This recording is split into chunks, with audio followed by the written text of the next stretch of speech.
Hi, I'm Tiffany Love, and I'm coming to you today with a vlog. And I will try to do a few more vlogs in between the videos, even if it is to introduce the content for the next guided meditation. And that way you can get to know me better and also appreciate the meditations better too.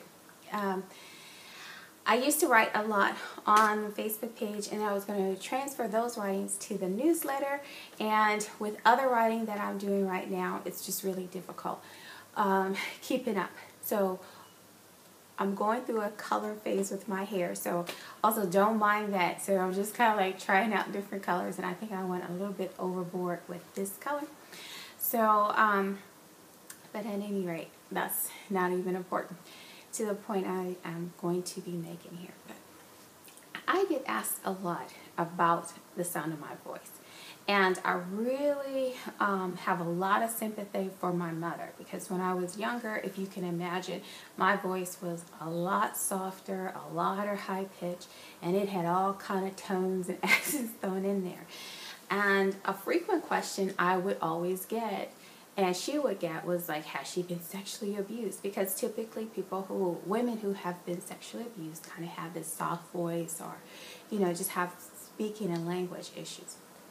And that was never the case.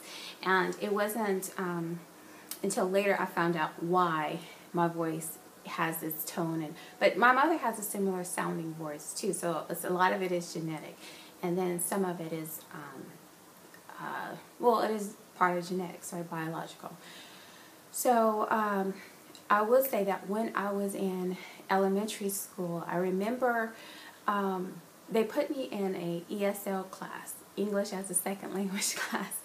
And with my personality, I'm very like an advocate, and my aptitude tested well out of elementary school for reading, writing, and comprehension.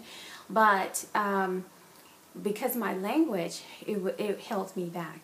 And being in that class, I remember just teaching the other kids, which was a big mistake given I had language issues, and just really advocating for them because of how they were being treated in the class. And it didn't last that long. And so how I was kind of like guided through school was that I didn't participate a lot. So I did better in classes where I didn't have to verbally participate as much, and teachers would just give me a snippet to participate. So if you can remember, when you were in high school, everybody had to read a page out of a book or something when they had like group reading. So I would be responsible for reading the title, and because I didn't read that much, I also would get a lower grade. I didn't read out loud that much, even though my test scores would reflect that I read the book or tested well. But because I didn't participate, or I wasn't allowed to participate in class a lot, they would always give me a lower grade for that.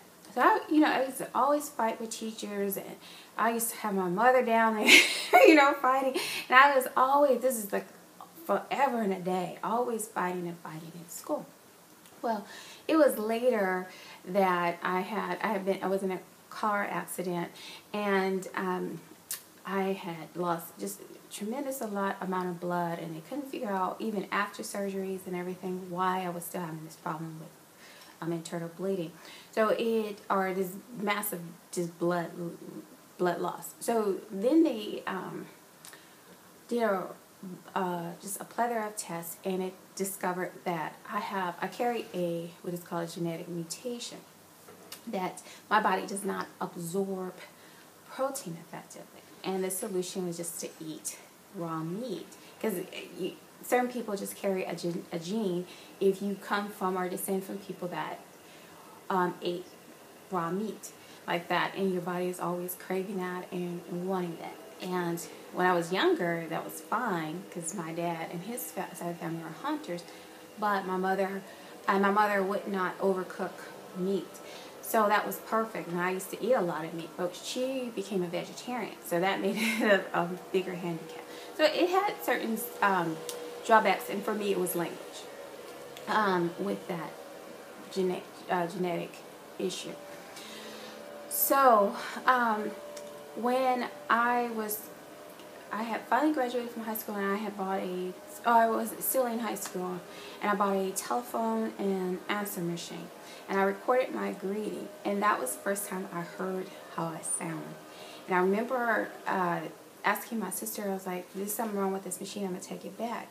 And she said, she heard the greeting, and she's like, nope, that's how you sound. I was like, whoa.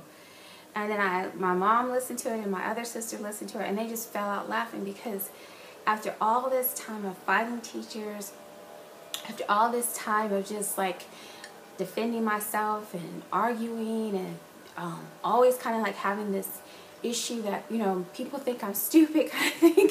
You know, I never knew like why I felt that way or anything. But when I heard the way I sound, I was like, no wonder they think I'm stupid, because of how my voice sounded and everything that was going on. So when I graduated from high school, I enrolled in, or I was already given speech for college. So I joined the debate team, forensics team, and also joined Toastmasters. And between school, at lunch breaks, wherever I was, I would record myself speaking into a tape recorder. Just reading and speaking into a recorder to strengthen my voice, to pronounce words properly and correctly, and to get the voice that I was hearing in my head to align with how it was actually coming out. It was then that I began to get compliments on my voice. So, and then I had to learn to relax it, you know, and just speak normally and more relaxed and not pronounce every syllable and so forth. So that's the history of how I sound and how that all came to be. And I will say this, is that whatever, you know, sometimes the things that are classified as defects in us are also our strengths in life. And it sets us apart, it makes us unique, and it gives us an advantage. So if you can develop it, if you can master it, then definitely go with it. Because that road is difficult, but just keep going. Just keep going, stay the course, don't get discouraged. And it does have a beautiful, beautiful end, and or a new beginning to a beautiful path that opens up right for you. The next meditation is on the law of attraction. Unless something else kind of comes to me in the meantime, that should be uploaded in the next couple of days. And I will also link to the inspiration for that topic and where I first heard about the law of attraction, and I'll go from there. So how it works even with the meditation, I'll just give you a background. So when I sit in meditation, I either hear one or two things. One or two things usually happen. Either I get like a clear vision, and so that's why the meditation is very visual, or I will hear the words. So right now I'm just hearing the words, and as I practice my thinking, as I practice my speaking, I practice the words that you're going to hear in the guided meditation. So it's now resonating with me, it's becoming real to me. And once it becomes like solid in there, then I'll sit again in meditation, and if it's really clear and I have everything, then I'll know a sense within me, and then I'll record the meditation. So I believe I'm getting close to that period to record it in the next couple of days, and then I'll just upload it directly after that. Unless, you know, like I said, unless something else stronger comes in.